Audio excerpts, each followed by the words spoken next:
বেদনা ভুলবে। ঠিক কিনা বলো যুবক ভাইরা আমার? সেদিন আর রবে না হাহাকার, অন্যায় জুলুম অবিচার,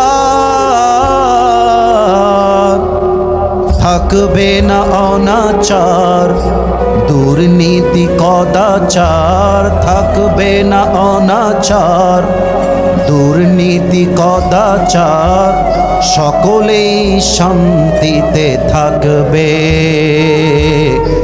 সেদিন সবাই খোদাই বিধান পে দুঃখ বেদনা ভুলবে।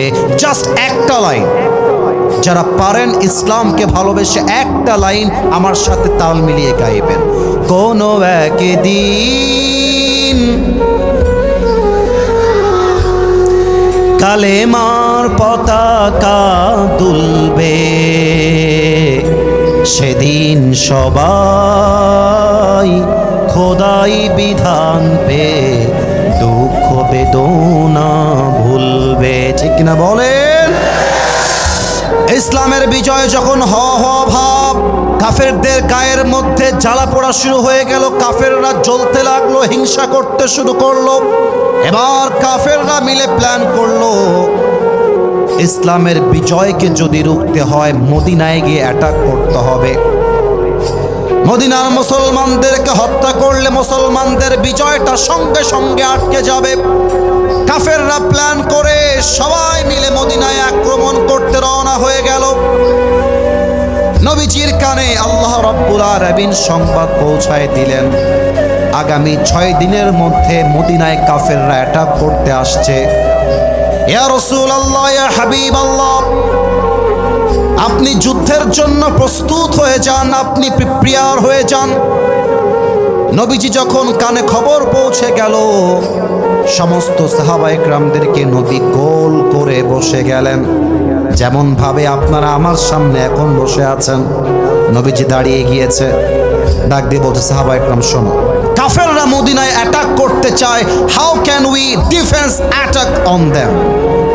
আমরা এই আঘাতকে প্রতিহত করব কেমন করে? তোমাদের মাঝে যার মাথায় যে বুদ্ধি আছে আমাকে সেই বুদ্ধিগুলো শেয়ার করো। এবার সব সাহাবী এক একজন এক একটা বুদ্ধি দেয়, এইটা করেন, ওইটা করেন, সেইটা করেন। কিন্তু একজন সাহাবী, তার নাম হলো সালমান ফারসি রাদিয়াল্লাহু তাআলা আনহু, ডাক দিয়ে বলছে, ইয়া রাসূলুল্লাহ, ইয়া হাবিবাল্লাহ, আমার মাথায় একটা চমৎকার বুদ্ধি আছে, আমার চোখে চোখ রাখেন, আমার চোখে চোখ রাখেন। নবী হে, মদিনা এমন একটা শহর, মদিনার 3 দিকে 3টা দেওয়াল আছে, কেউ যদি আসতে চায় একটা রাস্তা খোলা আছে। আমার মনে হয় ওই রাস্তায় যদি আমরা বিশাল লম্বা কূপ খনন করে ফেলি, ওই পানির জন্য কাফেররা এসে অ্যাটাক করতে পারবে না। নবীজি বলছে, তাই তো, চমৎকার বুদ্ধি তুমি দিয়েছো, যা বলবা তাই হবে, চলো আমরা একটা রাস্তা খনন করে করে পানিটা নিচ থেকে তুলে ফেলি। যে কথা সেই কাজ। সাহাবা ইকরাম মিলে কূপটা খনন করতে শুরু করে দিয়েছে। 6 দিনের মাথায় বিশাল, প্রায় 5 কিলোমিটার লম্বা, 9 মিটার চওড়া, প্রায় গভীর একটা কূপ খনন হয়ে গিয়েছে, পানি দল দল করে উঠতেছে। কাফেররা যখন অ্যাটাক করতে আসছে, দেখছে পুরো রাস্তা নদীর মতো পানি আর পানি, পানি আর পানি। এক কাফের নাম হচ্ছে আমর বিন মারহাম। এবার আমি বললাম, এবার আপনাদের পালা। আমি আবারও সহজ করে দিচ্ছি, নামটা মুখস্থ করতে হবে, নামটা একটু পরে কাজে লাগবে সবার। আমর বিন মারহাব। এবার বলেন, নাম হলো আমর বিন, আপনারা সবাই বলবেন। আবার বলছি, আমর বিন। সে বলছে, এই পানি দিয়ে আমি আমরকে আটকে দেওয়া যাবে না, আমি পানির সাথে মদিনায় গিয়ে অ্যাটাক করবো। যেই কথা সেই কাজ, এক লাফ দিয়েছে পানির ভিতরে, সাথে সাথে মদিনায় গিয়ে পৌঁছায় গিয়েছে, পুরো দেহটা ভিজা। এবার চিৎকার দিয়ে বলছে, হে মুসলমানের বাচ্চারা, হালুম্মু ইলাইয়া ইন কুনতুম সাদিকিন,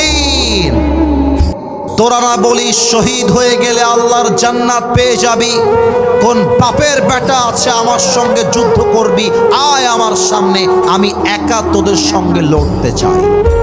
মুসলমানরা সব বের হয়ে গেছে। ওমরে ফারুক আসছে, আবু বকর আসছে, ওসমান আসছে, সবাই আসছে রাদিয়াল্লাহু তাআলা আনহুম আজমাইন। নবীজি বলছে, তোমাদের মাঝে কে যুদ্ধ করবা দাঁড়িয়ে যাও।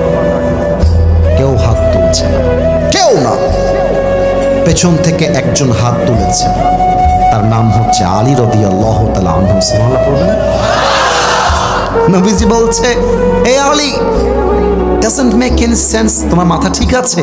তোমার বয়স 23, আমর বিন মারহাবের বয়স 35 থেকে 40, বসো। বাচ্চা মানুষ যাবে যুদ্ধ করতে, বসো। কিন্তু আমরা বাংলা ভাষায় বলি ছোট মরিচের। কি অ্যাক্টিভ দেখেছেন আরেকবার, ছোট মরিচের। আলী নবীর ধমকে চুপচাপ বসে গেছে, চুপচাপ। এবার আমর বিন মারহাব বলছে, কি রে, তোদের মাঝে কি কেউ বীর বাহাদুর নাই? আয় না। নবীজি বলছে, কে আছো দাঁড়িয়ে যাও। কেউ হাত তোলে না। আবার আলী রাদিয়াল্লাহু তাআলা আনহু হাত তুলেছে। খালি এরাই সুবহানাল্লাহ পড়লো, আপনারা কেউ পড়লেন না, বলেন না সুবহানাল্লাহ। নবীজি বলছে, আলী বসো, তোমাকে না মানা করলাম বয়স কম, বাড়াবাড়ি বেশি করতে চেও না।